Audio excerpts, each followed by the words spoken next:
Dose de Saúde, um podcast produzido pelo Grupo Santa Casa BH. Olá, tudo bem com você? Seja muito bem-vindo e muito bem-vinda a mais uma edição do Dose de Saúde, a sua pílula de informação, saúde e bem-estar do Grupo Santa Casa BH. Dose de Saúde. Você que está aí em casa ou no carro, trabalhando ou estudando, já ouviu as nossas outras edições do Dose de Saúde? Ainda não? Procure pelo Dose de Saúde nas principais plataformas digitais, como o YouTube e o Spotify, para ouvir os outros programas e se manter muito bem informado. Dose de Saúde. Apresentação Marcos Coelho. Nesta edição do Dose de Saúde, vamos conversar sobre o trabalho da fisioterapia dentro da equipe multidisciplinar de saúde. Para o nosso bate-papo, convidamos a Rosana Astolfi Cardoso, responsável técnica da fisioterapia adulto da Gerência de Alta Complexidade da Santa Casa BH. Tudo bem, Rosana? Olá, é sim um prazer estar aqui, ter essa oportunidade de falar um pouquinho, da profissão de fisioterapia, principalmente com a ênfase aí na fisioterapia hospitalar, ainda mais nesse momento que nós estamos vivendo de pandemia. Muito obrigada. Esse podcast é produzido pelo Grupo Santa Casa BH, há mais de 120 anos cuidando da saúde dos mineiros. Também conversa conosco a Luana Rodrigues Leite, fisioterapeuta da Gerência de Cuidados Materno-Infantis da Santa Casa BH. Até recentemente, ela trabalhou nas alas do Hospital Respiratório, que foi criada para combater a Covid-19 aqui na Santa Casa BH. Tudo jóia, Luana? Olá, tudo ótimo. É um prazer estar aqui conversando com vocês sobre fisioterapia, uma profissão que eu tanto amo. E completa o nosso time nesta edição a Samanta Oliveira Costa, responsável técnica da fisioterapia da Gerência de Cuidados Materno-Infantis. Como vai, Samanta? Ei, pessoal, tudo bem? Então, é uma alegria enorme estar aqui, compartilhar um pouco com vocês do que a gente vive, compartilhar o nosso amor em cuidar das pessoas em relação à profissão que a gente exerce aqui todos os dias. Espero que seja um bate-papo muito acrescentador. Acompanhe as notícias do Grupo Santa Casa BH e fique sempre bem informado. santacasabh.org.br. No dia 13 de outubro é comemorado o Dia Nacional do Fisioterapeuta e do Terapeuta Ocupacional. Nesta edição do Dose de Saúde, vamos falar do papel do fisioterapeuta, profissão esta que teve muito destaque nas ações de enfrentamento à Covid-19, como bem lembrou aí a Rosana. Além de ajudar o paciente a recuperar as suas funções motoras, o fisioterapeuta também é responsável por trabalhar toda a parte respiratória, principalmente quando há necessidade de ventilação mecânica. Outro ponto que merece destaque no trabalho do fisioterapeuta no ambiente hospitalar é a atuação para diminuir ou evitar o risco de imobilismo, realizando um trabalho de melhora da força muscular e respiratória, podendo ocorrer no próprio leito ou à beira-leito. Dose de Saúde. É isso aí, gente. Então vamos começar nosso bate-papo? Antes de mais nada, eu gostaria que vocês explicassem para quem está nos ouvindo alguns dos diferentes tipos de atuação do fisioterapeuta, para a gente quebrar já esse mito de que o profissional está ligado mais à parte motora. Não é bem assim, né? Então, exatamente, a gente trabalha muito para essa parte de reabilitação motora, sim, mas conjuntamente a gente auxilia muito nessa reabilitação da parte respiratória do paciente, que anda junto com essa parte motora. Não adianta nada a gente estar fazendo uma caminhada na rua e a gente estar cansado e não conseguir terminar essa caminhada. Não adianta a gente estar fazendo uma tarefa na nossa casa e a gente não conseguir concluir essa tarefa porque a gente fica cansado, a gente fica com uma respiração mais ofegante. Então, associada a essa parte motora, a gente também trabalha com essa reabilitação respiratória também, para o paciente conseguir realizar as atividades dele de forma menos cansativa possível. Então, a gente quer recuperar essa funcionalidade, fazer com que o paciente retorne às suas atividades de uma maneira mais rápida ou não perca tanto o que é fisiológico a ele. Acrescentando aí essas informações, que a Samanta colocou brilhantemente, eu acho que popularmente, aí, num geral, a população pensa muito na fisioterapia dentro do ramo da ortopedia, no ramo da neurologia, desse tipo de reabilitação que é feita em clínicas, E a população em geral não tem a oportunidade de ter o conhecimento da importância do fisioterapeuta que atua a nível hospitalar. E agora a gente está conseguindo firmar ainda mais essa atuação. É uma atuação mais recente, se a gente pensar no decorrer da evolução da profissão fisioterapia, né? Principalmente na da atuação do que a gente fala da terapia intensiva, né? Que hoje está muito evidenciado mesmo aí na mídia em geral, nas reportagens que saem.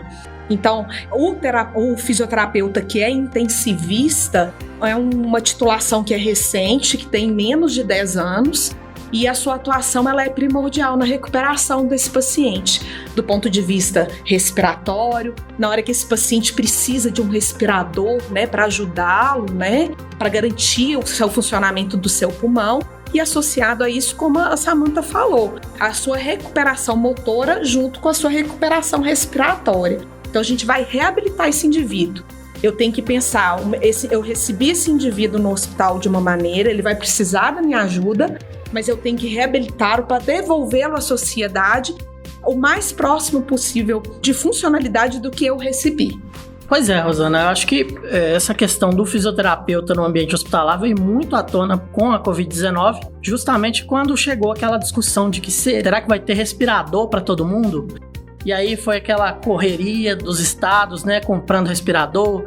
Aí a gente está num país que infelizmente tem a questão da corrupção, teve respirador superfaturado, uma confusão danada, né? Mas o respirador em si também, sem a presença desse profissional, não faria tanta diferença, né? O manuseio, né, esse gerenciamento, né, o olhar do fisioterapeuta para esse paciente que que precisa do ventilador, ele vai ser crucial, juntamente, obviamente, com todo o trabalho da equipe multidisciplinar, mas o fisioterapeuta traz esse manejo muito específico, que é muito importante para que esse paciente seja bem conduzido enquanto ele tiver essa necessidade de respiradores, né? Foi um desafio para nós aqui, né, a nível institucional, a gente conseguiu, graças a Deus, né, de uma forma brilhante, atender a nossa demanda do nosso paciente SUS, da população, né, em geral. Nós tivemos momentos críticos, né, a gente sabe do pico que a gente passou desse atendimento, e o fisioterapeuta foi primordial aí nessa atuação, ele foi exemplar para a gente conduzir da forma da gente buscar a retirada desse respirador no momento certo para esse paciente se reabilitar. Siga o Grupo Santa Casa BH nas redes sociais, @SantaCasaBH. Gente, e fora essa questão de Covid, fora a questão do respirador, o paciente do CTI, ele precisa também da atuação do fisioterapeuta? Como é que é essa interação multidisciplinar? No CTI, além da ventilação mecânica, da gente cuidar do pulmão do paciente, né? Porque a ventilação mecânica também, como a Rosana disse, ela é benéfica, mas ela também pode ser maléfica se for mal conduzida. Então a gente tem que estar cuidando sempre da ventilação mecânica, mas também da reabilitação motora, assim como a gente já disse anteriormente, porque o paciente tem que estar fazendo, né, a mobilização precoce mais cedo possível, porque vai ajudar na retirada da ventilação mecânica. Quando a gente coloca o paciente em ventilação, a gente tem que estar pensando sempre em quando ele vai sair. Quando ele entra, a gente tem que estar pensando quando ele vai sair. Então, a mobilização, né, tirar o paciente do leito, até em ventilação mecânica, a gente pode fazer isso. Então, essas duas coisas que a gente sabe, tem que estar sempre fazendo. Inclusive, a gente sabe que quando o paciente está hospitalizado, especialmente no CTI, está com ventilador, vocês até usam o termo desmame, né? Tem que desmamar o paciente ali do ventilador mecânico. E quanto mais rápido isso acontece, mais chance ele tem de sair do hospital bem de saúde. Em relação ao trabalho em equipe, eu acho que ele é primordial e essencial. Eu acho que a gente não consegue trabalhar sozinho de uma forma unilateral. A gente sempre precisa de outras pessoas capacitadas para isso. A gente tem corridas de leito, onde participam os fisioterapeutas, médicos, equipe de enfermagem, a psicologia, a nutrição, a fono, e cada um ali vai agregando, a partir do seu conhecimento específico, algo para o paciente, para que a gente possa mesmo atuar de maneira no que ele mesmo precisa, no individual daquele paciente. Então o médico às vezes fala uma patologia que o paciente tem, e aí de acordo com isso a gente conduz a ventilação. Por essa doença a gente não pode fazer isso ou aquilo. A fono, a mesma coisa, né, em relação a posicionamento de paciente, a desmame, que nos ajuda demais. Então, assim, voltando, esse trabalho em equipe, ele é essencial pro paciente. Em relação ao desmame da VM, ele realmente tem que ser o mais precoce possível. O paciente chega pra gente, a gente precisa de iniciar essa ajuda respiratória para ele. Então, a gente vai iniciar de acordo com o que o paciente precisa. Então, se meu paciente precisa de uma oxigenação baixa, eu vou usar o mínimo que ele precisa. Se o paciente precisa de uma pressão X no ventilador, eu vou usar o mínimo que ele precisa, imaginando que a gente não quer utilizar a ventilação de uma maneira maléfica, como a Luana disse, né? Então, a gente quer melhorar a doença, melhorar a condição do paciente, mas a gente também quer prevenir complicações e pioras dessa doença que o suporte ventilatório ele pode trazer. Então, o paciente chegou, a gente vai utilizar o mínimo que ele precisa de ajuda para ele ficar bem, ficar estável. E aí, assim que possível, conversando com a equipe, compartilhando os conhecimentos, a gente vai fazendo a redução até chegar no valor ideal para o paciente, de acordo com a sua doença, de acordo com a sua evolução. Aí a gente acaba extubando, né? Então a gente acaba tirando o tubo daquele paciente. E por que o paciente não pode ficar entubado muito tempo? O paciente ele tem um tempo, né, que é recomendado aí pelas diretrizes, né, de que ele possa ficar com o tubo, mesmo pelo impacto que tem na região da traqueia, né, das vias aéreas, né, em geral. Então ele tem um tempo. Com a COVID, a gente teve uma alteração aí, ele permanece por mais tempo entubado do que seria habitualmente de um paciente não COVID. Né, a gente lidou com esse desafio aí nesse momento. Nós tivemos um caso de um paciente que internou no CTI adulto que a gente conseguiu estubar esse paciente com 29 dias, né, de tubo. E esse paciente saiu com muito sucesso, foi reabilitado e já teve inclusive alta do hospital. Então, a gente percebeu um novo desafio, um novo olhar nesse momento e que a gente conseguiu direcionar de uma forma com muito sucesso, de uma forma brilhante. E quando chega numa situação que o paciente não pode ser desentubado, mas tem que ser desentubado, o que é feito? Nesse caso, é que é feita a traqueostomia? Pois é, quando o paciente realmente não tolera esse processo e a gente não consegue, né, que ele seja estubado, esse paciente ele vai ter que passar por um procedimento cirúrgico, né? Isso é comunicado, obviamente, para as famílias que acompanham conjuntamente com a equipe. E aí é feita realmente a traqueostomia. E aí esse processo de desmame ele vai ser mais lento, obviamente, e gradual, à medida que realmente o paciente vai tendo a tolerância, né? Junto a isso aí, nós vamos reforçar novamente a questão da retirada desse paciente do leito, que uma questão ela caminha muito com a outra. Então, quando eu consigo fazer com que esse paciente sente, às vezes a gente coloca esse paciente na poltrona, já coloca ele em pé, mesmo entubado ou traqueostomizado, que seria o caso que a gente está discutindo agora, a gente consegue acelerar esse processo de desmame dele até que ele consiga ficar sem precisar utilizar o respirador para depois entrar em outro processo de desmame, que é o desmame da cânula de traqueostomia. Não é um caminho mais longo do que seja quando a gente consegue estubar, mas também é um caminho muito gratificante. E a atuação do fisioterapeuta aí dentro da equipe multidisciplinar também é uma atuação que é extremamente importante e rica. E complementando essa questão da traqueostomia no paciente pediátrico, é muito importante também na deshospitalização desse paciente, porque eles ficam muito tempo em ventilação mecânica, a gente faz traqueostomia, né, para que a gente consiga desmamar esse paciente da ventilação, e aí a gente orienta a família para que ele vá para casa, porque às vezes essa criança não consegue ser desmamada da traqueostomia no hospital, então ela vai para casa, nós, os fisioterapeutas, a equipe de enfermagem, médico, a gente orienta a família no cuidado da traqueostomia, porque tem que ter cuidado em casa para que essa criança possa ser cuidada e depois, posteriormente, ela consiga sair da traqueostomia, né? Acompanhe as notícias do Grupo Santa Casa BH e fique sempre bem informado. santacasabh.org.br. Gente, e como é que acontece a avaliação sobre as necessidades de cada paciente? Então, como eu disse, assim, a equipe multi, ela é essencial às discussões que a gente tem, pra gente saber o que aquele paciente precisa. Claro que eu vou ter a visão do fisioterapeuta, né? A equipe toda vai mostrar mesmo qual a sua visão em relação àquele paciente. A gente vai estudar, chegar todo mundo em conjunto e ver o que aquele paciente precisa, né? Então a gente vai chegar, fazer as nossas avaliações beira-leito, discutir com a equipe multi. Então eu vou ver o que aquele paciente está utilizando. De invasões, por exemplo, um acesso, se o paciente está entubado ou não, se tem uma sonda que ajuda ele a alimentar ou não. Então essa avaliação, além da discussão que a gente tem prévia, a gente vai fazer essa avaliação beira-leito, olhando sempre o que os aparelhos nos mostram, né, para a gente intervir de maneira mais eficiente para o que aquele paciente precisa, né, porque às vezes a gente pensa muito na doença, generalizando isso a todos os pacientes. E não é. Cada paciente, mesmo tendo cada um a mesma doença, evolui de uma maneira diferente. Então, a gente precisa avaliar esse paciente de forma minuciosa, beira-leito, discutir e ver o que ele precisa ali naquele momento. E pode ser que as necessidades dele mudem por turnos diferentes, a cada 12 horas de plantão, a cada semana. Então, é a nossa avaliação para a gente fazer o que o paciente precisa ali, naquele momento, para a gente conseguir melhorar ele. Dose de saúde.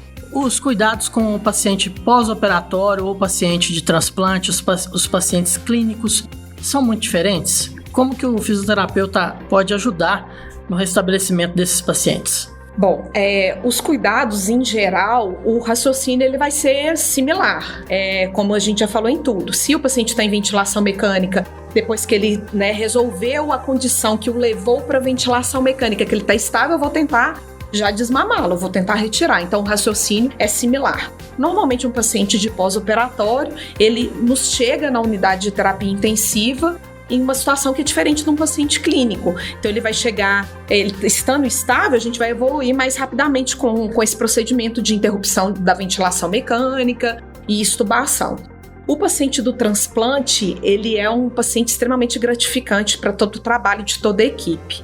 Aqui eu ressalto, né, os transplantes cardíacos, transplantes hepáticos, renais, né, é um manejo que o fisioterapeuta ele tem que ter conhecimento e tem que ter um olhar diferenciado, aí realmente vai ser específico do que seria de um paciente clínico, né? Mas o atendimento em geral, ele vai buscar tanto a reabilitação respiratória, que a gente já falou aqui, e a motora. E a tendência é a gente estubá-lo rapidamente, retirar rapidamente do leito. Então, por exemplo, um paciente pós-operatório da cardiologia, ele vai sentar no leito já no primeiro dia de pós-operatório, né? Isso é importante para ele, é importante para o seu momento de reabilitação.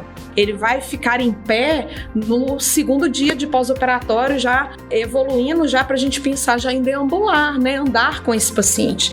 Então, essa recuperação, normalmente, ela é mais rápida do que um paciente clínico. Dose de saúde. Gente, a ventilação mecânica, a gente já comentou aqui, que é o famoso respirador, né, que veio à tona aí com a Covid-19, né? Essa ventilação mecânica, na prática, seria como se fosse uma respiração boca a boca ali, empurrar um ar para o pulmão do paciente? Exatamente isso. Quando o paciente não consegue respirar sozinho, espontaneamente, aí o ventilador, ele faz essa analogia que você falou, é tipo uma respiração boca a boca. Ele empurra o ar para dentro dos pulmões, para que eles possam ser insuflados e o paciente conseguir restabelecer essa função respiratória, né? Que ele, às vezes, não está conseguindo porque ele entrou em alguma insuficiência, por alguma doença respiratória, que a respiratória ou sistêmica. E aí a gente cuida da ventilação para que ele possa restabelecer, né? Dose de saúde. A gente sabe que quando estourou a pandemia aqui no Brasil, estava até fazendo um levantamento recentemente e lembrei que o primeiro caso de coronavírus no Brasil chegou no dia 26 de fevereiro. De lá para cá, nós chegamos aí a quase 200 mil mortos já, né, com a doença. E nesse período todo, houve muita mudança de protocolos, especialmente com relação a EPIs, né? E na parte de fisioterapia, vocês repensaram muito também o lidar com o paciente? Realmente, assim, foi um desafio, né? Hoje eu tenho mais de 20 anos de profissão e eu nunca poderia imaginar na vida passar por a situação que realmente a gente passou. Então, quando a gente começou, que a gente abriu o primeiro setor, né, específico para Covid, que foi em março, dia 17 e 18 de março, os 10 leitos específicos, ali foi um momento crucial. Vou falar especificamente para mim, né? A gente passou por um momento aí da gente fazer várias reuniões e aí foi o ponto que você está falando. O que nós vamos traçar que é estratégico da Covid. Então, nós fizemos a atualização de vários protocolos em um tempo recorde, porque a gente precisava soltar isso rapidamente para a equipe. E tinham várias questões que a gente usa no nosso dia a dia que não poderiam ser usadas para esse paciente. Então a gente teve que adaptar, fazer compra de equipamentos que seriam especiais para esse paciente, para a gente realmente diminuir o máximo risco de contaminação dentro daquele ambiente na hora que a gente recebesse esses pacientes. Pensando no nosso profissional que está ali e pensando, obviamente, nos outros pacientes. Então, foi desafiador. Nós atualizamos vários protocolos nesse momento aí que a gente vivenciou. A gente não tinha tanta informação ainda, porque o mundo estava vivendo essa pandemia junto com a gente. A gente teve um período talvez maior comparado com outros países, mas foi tudo muito rápido. Eu acredito que até na própria questão do respirador, né? Você tem que definir os parâmetros ali para cada paciente, né? Porque a máquina ela tem que ter alguém para comandar, né? Para colocar a quantidade de ar que vai entrar para o paciente. Eu não sei nem se é só ar, né? Às vezes tem outros elementos ali também que vão junto. Como é que é isso? Além da quantidade de ar, a quantidade de oxigênio, a COVID, ela traz uma característica muito importante desse paciente, é que ele tem a oxigenação muito baixa e de uma forma muitas vezes silenciosa. Se falou isso muito também. Então a gente recebia esse paciente com oxigenação muito baixa e às vezes ele nem tinha sinais muito visíveis de que isso estava acontecendo. Então o respirador ele tinha que ser programado de uma forma muito específica, muito direcionada para esse cuidado. E aí vem novamente aí o protocolo muito bem estruturado para isso, porque muitas vezes se eu jogar uma pressão de ar muito alta, uma quantidade de oxigênio também muito alta, isso às vezes é mais danoso para o meu paciente. Então esse conhecimento que é específico, né? Vamos falar aí do fisioterapeuta, esse manejo, né? Que o fisioterapeuta faz, ele traz muita segurança para o meu paciente, né? No momento de eu controlar essa doença da melhor forma possível. É realmente beira-leito, tá avaliando o paciente beira-leito pra gente ver, porque é muito específico cada paciente, realmente. Então foi o maior desafio isso aí. Às vezes chegaram respiradores novos pra gente que a gente não tinha na instituição, que às vezes chegava a Rosana, Luana, tem um respirador aí novo que a gente acabou de receber. Então assim, nunca vi esse respirador. Então a gente vai ter que tentar. Equipamento diferente, vocês vão ter que aprender a usar. Exatamente. Então a gente teve esse desafio também, sabe? A gente teve que aprender muito junto, né? Eu acho que foi uma construção brilhante de todos da equipe, porque teve que ser muito rápido. A gente não teve tempo hábil para fazer treinamentos muito estruturados. E a gente chegou, os pacientes chegando, precisando do respiradores realmente que a gente não tinha o hábito de usar, e a gente teve que ali, naquele momento, ligar e aprender junto a usar. Acompanhe as notícias do Grupo Santa Casa BH e fique sempre bem informado. Acesse santacasabh.org.br. Gente, e com relação a novos recursos, novas tecnologias, novos equipamentos, tivemos isso também durante a pandemia. A própria Luana comentou aí que chegou respirador novo, que vocês não tinham contato com o equipamento. Outros equipamentos chegaram também, vocês tiveram que aprender dessa forma? Nós tivemos aí uma oportunidade única, a partir de doações que a instituição recebeu, que a Santa Casa recebeu, e essa doação ela foi direcionada para uma nova tecnologia que chama canula nasal de alto fluxo, que é uma tecnologia que está sendo utilizada e que a gente recebeu. A gente não tinha esse conhecimento, que também a gente teve que correr atrás, né, de aprender a usar. Foi feito o treinamento e que tem sido, né, porque a gente ainda está utilizando e vai continuar a utilizar, porque não é só para Covid, tem sido uma atuação, um equipamento que está nos possibilitando que pacientes não precisem ir para o respirador. Então, isso aí, principalmente pacientes de muito risco, a gente teve pacientes de idade extrema com mais de 90 anos, que a gente conseguiu utilizar a cânula e que essa paciente, na verdade, não precisou ser entubada e não precisou ir para o respirador. Hoje ela também já está em casa, então Foi uma oportunidade maravilhosa que a instituição nos deu a oportunidade de usar essa tecnologia. Dose de saúde. Gente, uma coisa que a gente percebe muito no caso da fisioterapia é que o emocional do paciente faz muita diferença, né? Isso é mais perceptível naquele caso de limitação motora, né? A gente percebe o fisioterapeuta às vezes agindo até como um terapeuta, um psicólogo, né? Incentivando, motivando. Isso faz muita diferença, né? Sim, faz demais, né? Se a gente for pensar até mesmo pra gente, o dia que a gente não tá bem também, a gente não tem um bom desenvolvimento no nosso dia a dia. Mas, por exemplo, um paciente que a gente estava fazendo acompanhamento, até no CTI pediátrico, era um paciente assim, que já estava andando, fazendo muitos exercícios, só tinha dia que ele ficava um pouco mais desanimado, ficava um pouco mais apático, até porque uma criança às vezes não entende o que está acontecendo ali.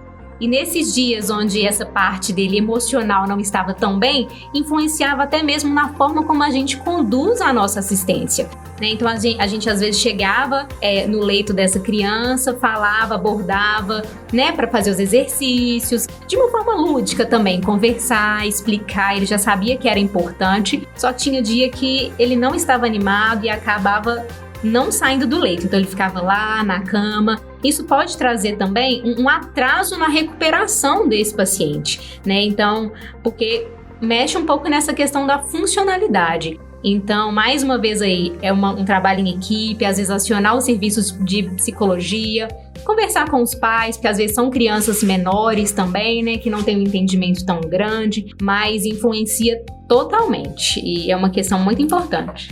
Eu tenho até um exemplo para dar, agora quando eu estava atuando no CTI do Covid. Uma senhora tinha sido estubada, estava triste na cama, e aí a psicóloga chegou, acho que foi a psicóloga mesmo lá do setor, e falou assim: nós vamos ligar de vídeo pro seu filho. Aí ela ficou toda feliz, animada, tava com a voz meio falhando ainda, porque o tubo, né? Aí eu falei assim: vamos sentar então pra senhora poder ficar mais, né, aprumada pra ver seu filho. Ela, vamos sim. Aí ela sentou, né, ficou toda feliz. Aí tipo assim, sabe, como que ajuda, né? Porque nessa questão eles não poderiam estar recebendo visita. Então assim, essa parte também da ligação, né, que a Santa Casa fez muito, também ajudou pra caramba esses pacientes. A Luana até mencionou aí o projeto Mais Carinho, né, que faz a chamada de vídeo. E é muito interessante porque a gente sabe que parece uma coisa simples, muito banal, sentar, né, na cama ali no leito, mas isso faz muita diferença também para o paciente e faz parte do trabalho de vocês, né? A gente está vivendo um momento de aprendizado e a gente começa a perceber mais como que pequenas ações fazem toda a diferença. Isso aqui falando como um aprendizado individual, né? Às vezes a gente não dá tanto valor ao momento de sentar, né? Aos momentos que a gente tem com a nossa família. E essas pessoas, elas foram retiradas bruscamente, né? Muitas das vezes nessa situação, para passar por um processo aí de que elas precisavam de estar hospitalizadas. Então, no hospital sem poder receber visita. Exatamente, né? Sem poder ter o contato do familiar, né, do lado para incentivar. Então, os profissionais que estão ali do lado fazem um papel muito importante nesse lado emocional mesmo, de incentivo. Igual a Luana falou, a questão do sentar, como que foi importante junto com a outra ação da ligação por vídeo. E aí a gente aprende a valorizar esses pequenos momentos. Realmente vão fazer toda a diferença para o paciente na sua recuperação. Ele vai se sentir mais animado, né? Vai ver que ele está dando conta de fazer, né? E falar, agora eu estou num caminho de recuperação, para que ele retorne o mais rápido possível para sua família. Esse podcast é produzido pelo Grupo Santa Casa BH, há mais de 120 anos cuidando da saúde dos mineiros. Bom, uma pergunta que a gente fez muito durante, principalmente ali o início e o auge da pandemia, para todo profissional que a gente conversou, é se em algum momento vocês sentiram medo de ter que lidar tão de perto com a Covid-19. Demais, assim, teve um dia que eu tava até em conversa com a Rosana e eu me emocionei junto com ela, assim. Só de falar já me dá vontade de chorar de novo, assim, porque realmente não foi algo fácil. A gente que trabalha na área infantil, a gente teve sim uma ligação com isso, mas eu acho que quem está no adulto vivenciou isso muito mais, mas eu acho que mexe com o emocional de todos, porque a gente, primeiro, é algo desconhecido, então a gente tem medo, a gente ainda não tem uma cura, a gente não sabe o que isso vai acontecer no nosso futuro ainda, a gente não sabe o que pode acontecer no dia de amanhã. Realmente foi um período muito difícil, e ainda tá sendo, mas igual a Rosana também falou, Luana e você, Marcos, tudo é para um aprendizado, né? Então a gente acaba até olhando para o nosso dia a dia, olhando para nossa profissão, para a gente ser melhor a cada dia. O que a gente pode fazer para ser melhor a cada dia? Eu acho que a resposta que a gente tem em relação ao nosso trabalho é a gratidão, e a gente vê a recuperação dos nossos pacientes. E a gratidão do paciente, mas também da família. Você, Luana, teve medo? Com certeza. No início, quando eu fui, eu tive medo, sim. É uma doença, igual a Samantha falou, totalmente nova, sem vacina, a gente não tem uma vacina ainda. Mas quando eu cheguei lá, eu pensei, não, vamos lá, pode ser ali naquele leito, podia ser meu avô, podia ser meu tio, podia ser qualquer pessoa que eu amo. Então é uma pessoa que também é da família de alguém, que a família também tá sofrendo. Então a gente, como todo mundo, com todos os colegas que enfrentaram, a gente calçou mesmo a coragem, fomos em frente, conseguimos, já estamos, né, numa fase mais tranquila, digamos assim, e graças a Deus, né, o medo foi... Eu acho que o medo ele é necessário pra gente ser melhor a cada dia, né? Então é a partir mesmo do medo e das inseguranças que a gente busca fazer o nosso melhor a cada dia, o que a gente precisa de crescer mesmo, como pessoas e como profissionais. Como eu já falei, né, desde o início, foi um desafio aí, né, na minha carreira, e é claro que o medo, ele acompanhou sim, principalmente realmente no momento que a gente viu que realmente ia acontecer e que a gente ia precisar se estruturar para isso. Nós somos fisioterapeutas, a gente fez um juramento, né, um juramento de atender da melhor forma possível esse paciente. Realmente eu fico, né, igual a Samantha falou, a gente fica emocionado porque a gente tem família, né, a gente tem a questão individual, que muitas vezes a gente fala, não, mas como que vai ser? Claro que a gente vai ter o receio de se contaminar, mas vamos fazer tudo o que tem que ser feito, o meu melhor, para poder dar o meu melhor para o meu paciente. Então, se a gente pensa assim, a gente não erra. E aí, esse medo, ele vai indo embora e vem trazendo aí o sentimento que a gente está no caminho certo, que a gente fez o nosso melhor e que a gente está conseguindo prestar um atendimento aí de muita excelência para o paciente, porque ele merece isso, né? A população merece essa assistência. No início, a gente teve medo, mas hoje eu sou grata, pessoalmente e profissionalmente, por ter trabalhado no Covid, porque eu aprendi demais, muita coisa mesmo, foi muito bom. Dose de saúde. Teve muitos momentos que a própria família, né, dos profissionais faziam apelos ali para que a pessoa não fosse trabalhar, né? Teve esse lado também, né? Como é que foi lidar com a família, gente? Eu vou falar uma questão particular minha e que eu carrego todos os dias, né? Eu tenho um filho, adolescente, de 14 anos. Tá sendo um desafio porque a família, né, ficou em quarentena, todos fechados, e eu saindo para trabalhar todos os dias. E ele sabia o que eu ia, né, enfrentar. Todos os dias, né, na hora que eu vou me deitar, ele me abençoa, ele fala, mãe, boa noite e tenha muito cuidado no seu trabalho. Então eu carrego isso todos os dias ele fala isso para mim. Isso me dá força, né? No outro dia, na hora que eu levanto, porque eu acordo primeiro do que ele, né? Na hora que eu levanto e venho para o meu trabalho, eu trago isso aqui no meu coração como força mesmo para eu dar o meu melhor e eu fazer o meu melhor, para eu conseguir me direcionar profissionalmente e conseguir estimular toda a equipe que está comigo, né? Que as pessoas façam o seu melhor. Que tal uma dose de saúde? Algo que eu valorizo demais é ter momentos com os meus pais, com meu irmão e com a minha avó. Eu tenho uma avó de 90 anos. De lei, eu almoçava com ela todas as quartas-feiras e passava o dia de sábado com ela e com os meus pais também. Então isso no início foi muito difícil pra mim, até pra eles entenderem, né? Até pra gente explicar que não é bom ver, eles acabam não entendendo muito porque tem a parte do amor, né? Não, minha filha, mas você tá se cuidando, vem cá, me dá um abraço, fica aqui pertinho. E acaba que a gente tem que dar aquela afastada, Não, pai, é pro seu bem, né? Não, mãe, é por amor a você. Vó, se cuida aí de longe, faz uma videochamada, o almoço vai ficar pra daqui um tempinho, mas aguenta firme. E eles estão lá, aguentando firme até hoje.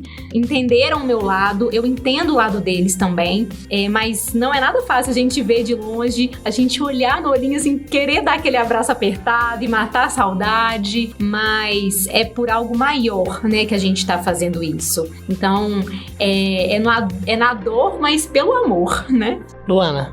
Eu particularmente, foi muito difícil pra mim também. A minha família mora no interior, só tem uma irmã que mora comigo. E no início, quando começou, como eu trabalho com isso, eu tive que pedir a ela pra poder ir também, né? A única irmã que eu tinha comigo. Você tem que ir embora porque eu trabalho, né, no hospital, vou estar exposto, não sei se eu vou me contaminar, então eu não quero te contaminar também. E eu vou lá, constantemente, tento ir o mais vezes possível pra poder ver eles. E desde fevereiro eu não vou lá. Então eu tô vai fazer aí, né, 8 meses que eu não vou lá, então eu tô morrendo de saudade, mas é por amor, né? Então... vai passar. Tá passando, né, gente? Vocês acham que a Covid-19 contribuiu para escrever um novo capítulo da história da fisioterapia hospitalar? Ô Marcos, com toda certeza, sim, absoluta. Nós vamos ter a fisioterapia antes e após a Covid mesmo. Pelo reconhecimento, aqui eu faço um agradecimento pela instituição Santa Casa, que confiou no nosso trabalho de equipe e nos deu suporte para que a gente conseguisse atender a essa necessidade. Então, é um momento único mesmo. De tudo que a gente falou, de usar respirador, de reabilitar esse paciente, nós vamos ter uma visão de como era antes, vamos ter outra visão depois. A gente teve que estudar, a gente teve que aprender, e esse conhecimento ele vai ser único mesmo, e a gente vai levar daí pra frente com o andamento aí no próximo tempo. A gente não sabe como que vai ser, né, no futuro próximo aí. A gente espera que as coisas venham cada vez mais melhorando, né, com todos os cuidados, mas esse conhecimento específico realmente veio com a questão mesmo da Covid, né? Dose de saúde. Apresentação Marcos Coelho. Nós temos aqui 3 profissionais. Uma atua com pacientes adultos, outra com crianças, né, pediatria, e com os pequeninos lá da unidade neonatal. Muda muita coisa o trabalho de vocês? São cuidados muito diferentes? Com certeza muda sim, porque são populações diferentes, né? Neo, ped, adulto. Vamos começar primeiramente com a ventilação mecânica, né? Com os parâmetros que a gente coloca totalmente diferentes, né? A gente tem patologias que a gente vê só na NEO, às vezes a gente vê algumas só na PED, e dos adultos só de adultos. Então, assim, até a parte de mobilização diferente, né? O objetivo é sempre o mesmo, de reabilitação funcional, pulmonar, motora, mas tem coisas que são peculiares de cada área, né? Da fisioterapia hospitalar.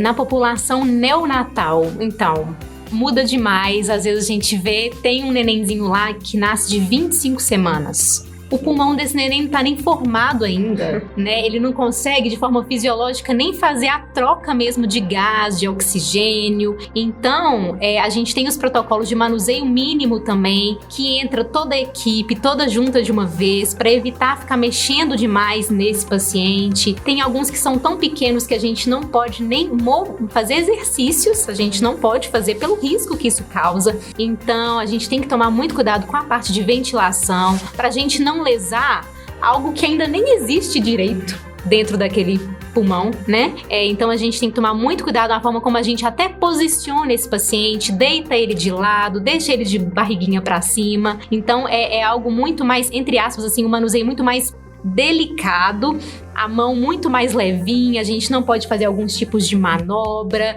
então é muito específico mesmo, né? Mudando do PED, mudando assim totalmente ainda pro adulto, que a Rosana vai explicar melhor. Realmente é o que eu brinco, né? Ainda bem que tem profissionais que gostam, né, de lidar, cada um na sua área, porque a minha área realmente é do adulto. Eu não tenho esse conhecimento que as meninas têm, né, da neonatologia, da pediatria, dos pequenininhos, e a gente sabe o tanto que é diferente mesmo essa condução, né?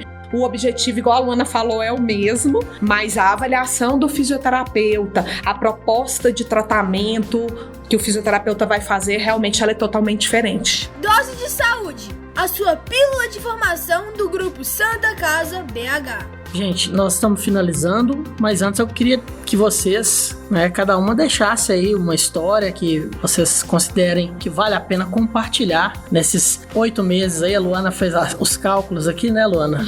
8 meses aí de peleja, de luta.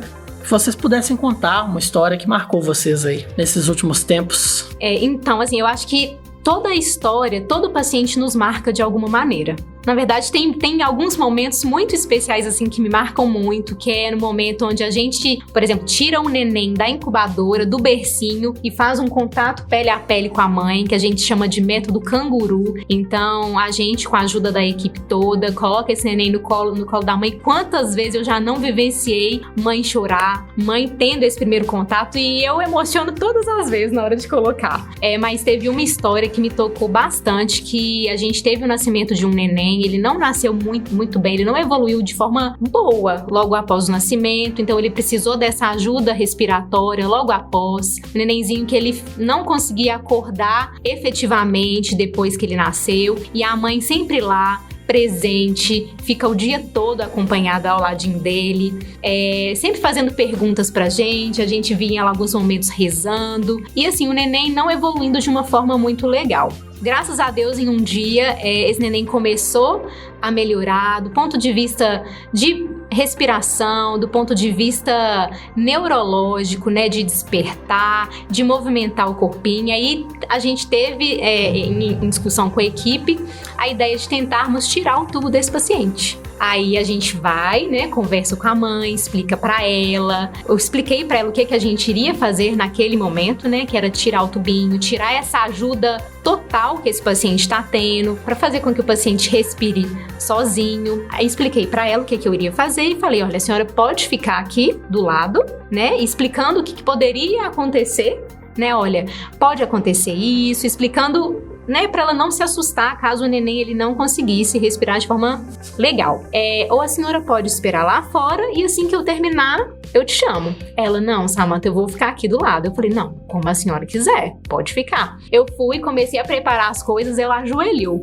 Essa mãe, ela ajoelhou em frente o berço, e só de lembrar já me dá vontade de chorar. Ela ajoelhou, começou a rezar, colocou a mão nele, eu fui, tirei o tubinho, esse neném ficou ótimo, não precisou de ajuda, essa mãe chorou, agradeceu, e esse neném teve alta, ele foi embora pra casa. Então, são coisas assim que a gente não consegue nem explicar. Por isso que eu amo o que eu faço, porque é impagável esses momentos. Tem paciente que não consegue nos agradecer de forma verbal, mas o olhar diz tudo, o sorriso ele diz tudo. Então, não tem nada que compre isso. Então, por isso que eu tô aqui todos os dias para fazer o meu melhor, Queria que vocês sentissem um pouco o amor que é exercer essa profissão.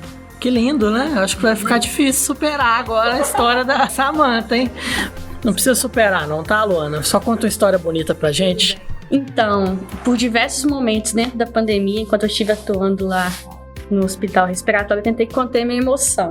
Mas enfim, teve um dia que não deu, eu até começo também. Uma senhora estava muito tempo na ventilação, ela evoluiu muito mal, ela teve que fazer diálise, nossa senhora, muitas coisas, enfim. E essa paciente, a gente vai conseguindo devagarzinho, recuperando, e ela teve um dia que ela conseguiu ficar em parâmetros mínimos de ventilação pra gente conseguir estubar, e ela já tava acordada, super ansiosa. Eu falei com o médico, vamos, pelo amor de Deus. E aí eu falei assim, então faz lá o teste de respiração espontânea, que é um teste que a gente faz pra conseguir tirar o tubo do paciente, e aí vamos ver se ela vai tolerar. E eu rezei, coloquei ela, falei assim, Senhor, por favor, ajuda essa paciente pra ela sair. E aí ela conseguiu passar no teste, aí eu falei, vamos, doutor, agora vamos.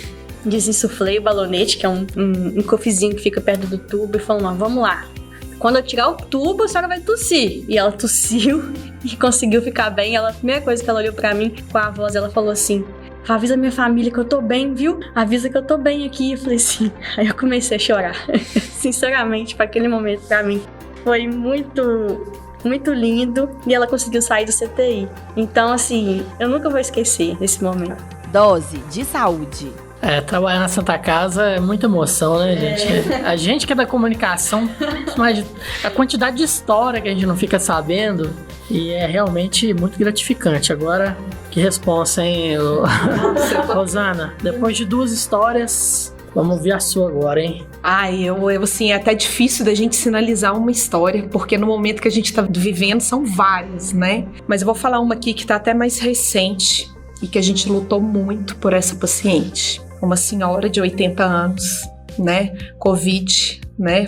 Diagnóstico de Covid, com uma pneumonia aí grave, né? Pela Covid. E ela precisou de ir para o respirador, né? Então foi toda essa trajetória, foi entubada. E ela ainda teve uma questão específica que a gente faz, né? Quando esse paciente não responde, não melhora com a oxigenação, a gente usa um recurso que é deitar esse paciente de prona, que a gente fala que é o deitar de barriga, né? No leito. Então, imagina assim, um paciente extremamente crítico, que está entubado, que está com veia, né, puncionada, né, com todo aquele aparato, a equipe tendo que chegar e virar esse paciente de prona, de barriga, né, é um protocolo que a gente tem na instituição. E essa paciente passou por todo o protocolo, porque também não é virar só uma vez, ele passa por vários ciclos até se recuperar, e essa senhora, graças a Deus, ela se recuperou depois de vários ciclos. E na semana passada, a gente finalizou o protocolo com ela, né, desse posicionamento, e ela acordou, né, despertou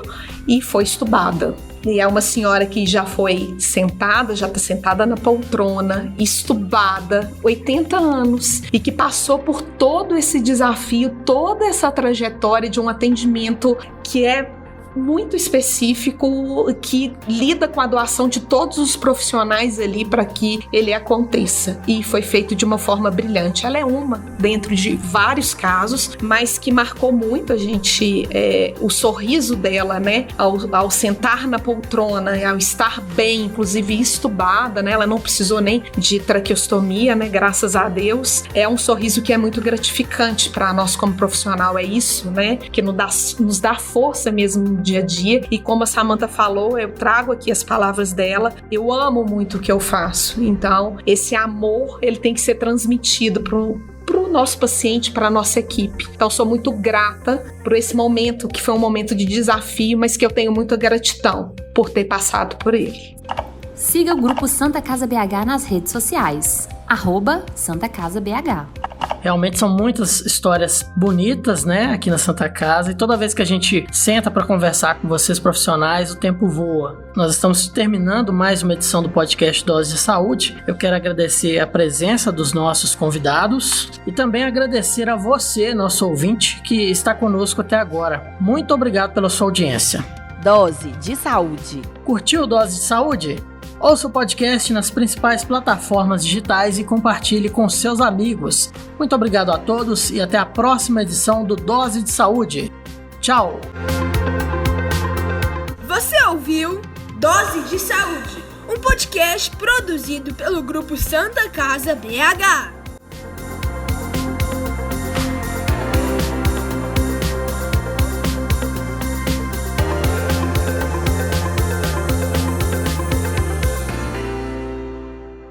Dose de Saúde.